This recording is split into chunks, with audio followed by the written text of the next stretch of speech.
अस्सलामुअलैकुम। आज के लेक्चर में हम इस क्वेश्चन पे डिस्कस कर लेंगे कि इकोनॉमिक प्रॉब्लम्स जो अराइज होती हैं किसी इकोनॉमी के अंदर, तो किन वजूहात की बिना पर या ऐसे कौन से फैक्टर्स रिस्पॉन्सिबल होते हैं इकोनॉमिक प्रॉब्लम्स को अराइज करने के लिए। तो इकोनॉमिक प्रॉब्लम्स अराइज होती है मेनली चार चीजों की वजह से। वो चार चीजें क्या है? इसमें एक अनलिमिटेड वांट्स है, दूसरा मीन्स या रिसोर्सेज हम जिनको बोलते हैं आर लिमिटेड, तीसरा रिसोर्सेज है ऑल्टरनेटिव यूजेस, और चौथा वांट्स वेरी इन प्रायोरिटीज। ठीक है, अब एक एक करके इनको समझने की कोशिश करते हैं। तो क्वेश्चन क्या है? Why do economic problems arise? किसी इकोनॉमी के अंदर इकोनॉमिक प्रॉब्लम्स क्यों अराइज होती है? ऐसे कौन से फैक्टर्स इनके लिए रेस्पॉन्सिबल होते हैं? तो पहला फैक्टर जो हम इसके लिए रेस्पॉन्सिबल मानते हैं वो क्या है? Unlimited wants. ठीक है ना। देखिए, कोई भी इकोनॉमी आप ले लीजिए और उस इकोनॉमी की जो वांट्स होते हैं, जो रिक्वायरमेंट्स होती हैं, जो नीड्स होते हैं, वो अनलिमिटेड होती हैं। या किसी भी इकोनॉमी में जहाँ जहाँ पर उस इकोनॉमी के जो लोग होते हैं उनकी इंडिविजुअल लेवल पे आप ले लीजिए, कलेक्टिव लेवल पे आप ले लीजिए, इकोनॉमी एज ए होल की बात करिए, तो उनकी वांट्स जो है वो अनलिमिटेड होती है। तो जाहिर सी बात है, वांट्स को सेटिस्फाई करने के लिए रिसोर्सेज की जरूरत होती है, लेकिन उस इकोनॉमी के अंदर या इकोनॉमीज के अंदर रिसोर्सेज जो होते हैं वो लिमिटेड वर्जन में पाए जाते हैं। तो इसलिए जब एक वांट सेटिस्फाई होती है तो नेक्स्ट वांट जो है दैट कम्स अप। ठीक है ना। तो वांट्स जो है ये एक अनएंडिंग प्रोसेस है, और वांट्स जो है ये रिकरिंग इन नेचर है, मतलब बार बार वांट्स जो है वो आती रहती हैं। हर बार ये इंसान की इच्छा होती है कि मुझे ये चीज चाहिए, मुझे वो चीज चाहिए। वो चीज जब मिलती है तो उसके बाद फिर एक और चीज की वो इच्छा जाहिर करता है, फिर वो चाहता है कि उसके पास फलाना चीज हो। तो ये कंटिन्यूअस प्रोसेस है। इसलिए हम कहते हैं कि नटशल में कि वांट्स जो होती हैं वो अनलिमिटेड होती हैं, क्योंकि एक वांट जब सेटिस्फाई होती है तो बाकी वांट्स जो है या नेक्स्ट वांट जो है वो जनरेट होती है वहां पे।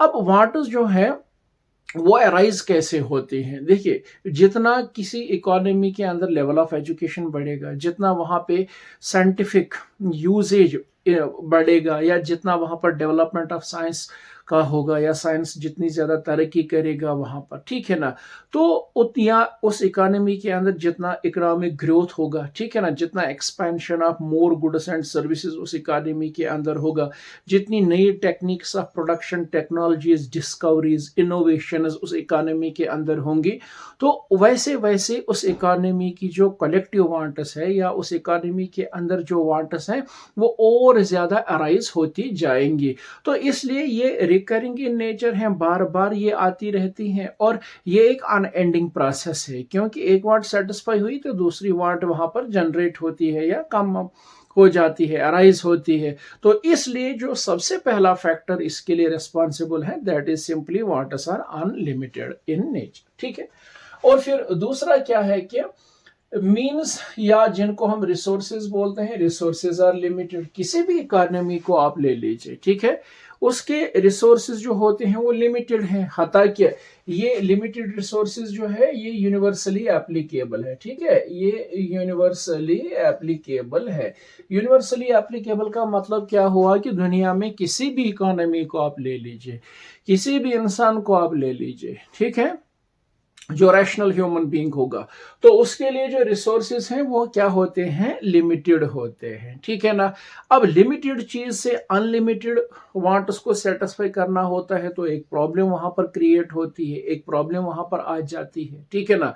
तो डेवलपमेंट ऑफ जितना ग्रोथ ऑफ रिसोर्सेज होगा, ठीक है, उतन उससे कहीं ज्यादा ग्रोथ ऑफ क्या हम बोलते हैं वांट्स हो जाते हैं। तो इसका मतलब ये हुआ कि वांट्स रिसोर्सेज के ग्रोथ के कंपैरिजन में काफी ज्यादा इंक्रीज हो जाती हैं। ठीक है। और कई बार जो इकोनॉमीज होती हैं तो उनके रिसोर्सेज जो हैं उनके अल्टरनेटिव यूजेस करने पड़ते हैं। ठीक है। तो कुल इकोनॉमी के जो रिसोर्सेज हैं वो लिमिटेड वर्जन में होते हैं और ग्रोथ ऑफ रिसोर्सेज को उस स्पीडी रेट पे इंक्रीज नहीं किया जा सकता है जिस रेट ऑफ ग्रोथ या जिस रेट ऑफ इंक्रीज पे क्या ह्यूमन वांट्स जो है वो इंक्रीज होती हैं। तो इसलिए इन दोनों में हमेशा डिफरेंसेस रहती हैं, इन दोनों में हमेशा अंतर रहता है। तो रिजल्ट हमेशा ये होती है कि इकोनॉमिक प्रॉब्लम अराइज होती है। अगर हम तीसरे पॉइंट पे बात करें तो रिसोर्सेज है ऑल्टरनेटिव यूजेस। ठीक है, किसी इकोनॉमी के पास जितने भी रिसोर्सेज होंगे लेकिन उन रिसोर्सेज क्या क्या क्या होता है, उन रिसोर्सेज में एक अहमियत ये है या उनका कैरेक्टर ये है कि रिसोर्सेज हैव ऑल्टरनेटिव यूजेस। अब ऑल्टरनेटिव यूजेस का मतलब ये हुआ कि जहां पर आप एक रिसोर्स को एक से कई मानों में या एक से कई ज्यादा तरीकों में इस्तेमाल कर सकते हैं। ठीक है ना, जैसे अगर एक पीस ऑफ लैंड है, उस पीस ऑफ लैंड पे आप कोई बाग बना सकते हो, आप कोई फैक्ट्री इंस्टॉल कर सकते हो, आप उसमें प्लेग्राउंड बना सकते हो, आप इसमें पार्क बना सकते हो।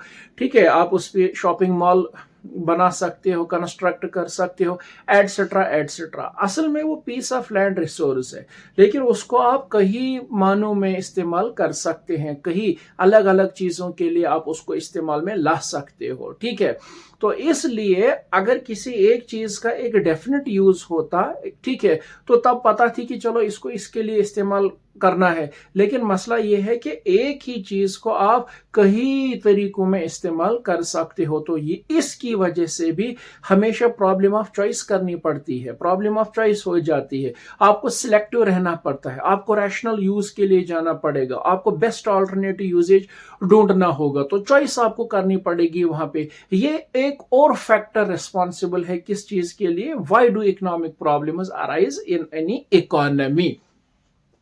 अगर लास्ट में हम बात करें तो वांट्स वेरी इन प्रायोरिटीज। ठीक है ना, जो ह्यूमन वांट्स होते हैं वो एक जैसी नहीं होती हैं बल्कि उनमें प्रायोरिटी होती है, या फिर हम यहां पर बोल सकते हैं कैटेगराइजेशन होती है। ठीक है, कैटेगोराइजेशन ऑफ वांट्स हम बोल सकते हैं, या फिर हम यहां पर बोल सकते हैं इंपॉर्टेंस ऑफ वांट्स। ठीक है ना, इंपॉर्टेंस ऑफ वांट्स भी हम यहां पर इस्तेमाल कर सकते हैं। Means all wants are not equally important. सारी इंसानी वांट्स जो हैं वो सामान्य नहीं होती हैं बल्कि कुछ वांट्स बहुत ज्यादा इंपॉर्टेंट होती हैं and such wants needs to be satisfied so earlier और इमीडिएटली, और कुछ वांट्स ऐसी होती हैं जिनको आप डेफर कर सकते हो। ठीक है, तो इसीलिए हम ये भी रिस्पॉन्सिबल फैक्टर ठहराते हैं कि क्यों किसी इकोनॉमी के अंदर इकोनॉमिक प्रॉब्लम अराइज होती है। क्यों, हमने क्या बता दिया, वांट्स वेरी इन प्रायोरिटीज,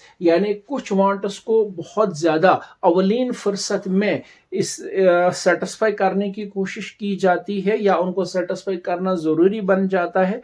बाकी जो वांट्स वहां पर होती हैं उनको डेफर किया जा सकता है।